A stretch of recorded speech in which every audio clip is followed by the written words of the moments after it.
Hidup ini berawal dari sebuah mimpi, membawa keyakinan untuk meraih sebuah tujuan. Dimulai dari langkah kecil, kita nyalakan perubahan dengan energi baru. Saatnya kita bersiap untuk menyongsong masa depan dengan semangat keberlanjutan.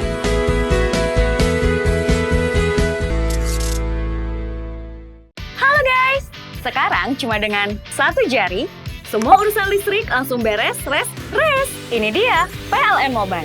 Kalau cuma gangguan aja sih, nggak usah panik.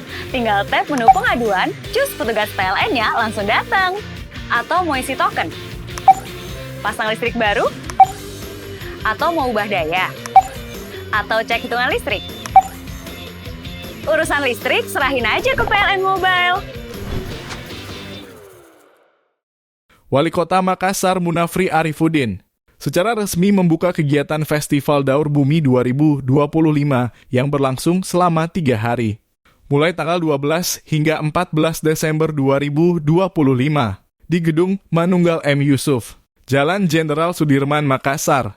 Kegiatan yang digelar oleh Dinas Lingkungan Hidup DLH Kota Makassar ini menjadi panggung kolaborasi besar bagi gerakan lingkungan di Kota Makassar. Ini menunjukkan keseriusan pemerintah kota dalam hal membangun budaya bersih dan tata kelola sampah yang lebih modern. Festival ini menghadirkan total 45 bat. Sebanyak 30 bat berasal dari berbagai komunitas dan mitra lingkungan, sementara 15 bat lainnya merupakan hasil kolaborasi dengan Dekranasda Kota Makassar. Wali Kota Makassar, Munafri Arifuddin dalam sambutannya menegaskan Festival Daur Bumi bukan sekedar perayaan kreativitas daur ulang, melainkan bagian penting dari perjalanan panjang menuju kota yang lebih bersih, sehat, dan berkelanjutan.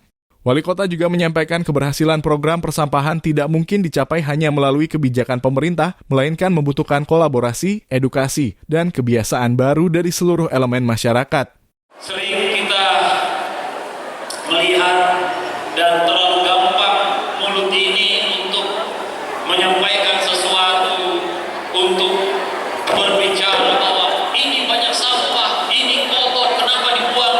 Tapi kadang-kadang tanah ini itu susah sekali tergerak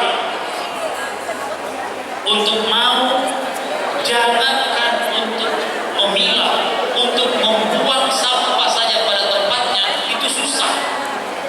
Tetapi protes kita terhadap apa yang kita lihat, apa yang kita lakukan itu bertubi-tubi, sehingga dibutuhkan sebuah ketegasan, satunya perkataan dan perbuatan dalam hal mengelola lingkungan kita. Kota Makassar berharap inisiatif pada kegiatan ini dapat menciptakan perubahan perilaku yang berkelanjutan. Rangkaian kegiatan ini dihadirkan melalui pelatihan daur ulang, pemilahan sampah, pameran produk, serta kreasi ramah lingkungan, diskusi peduli lingkungan hingga aksi bersih, games, dan hiburan. Bahwa pada hari ini kita membuka 30 booth dan kita juga melakukan kerjasama dengan Dekranasda Kota Makassar sebanyak 15 booth, sehingga total booth yang kita buka pada hari ini sebanyak 45 booth. Dengan semangat daur ulang, daur hidup, daur harapan, festival ini menegaskan komitmen Makassar dalam memperkuat budaya peduli lingkungan serta memantapkan langkah menuju kota bebas sampah pada 2029. Miftahul Kalbi, Fajar TV melaporkan. Terima kasih telah menonton. Jangan lupa subscribe, like, comment, and share. Saksikan terus informasi terbaru dengan menekan tombol lonceng hanya di channel Fajar TV.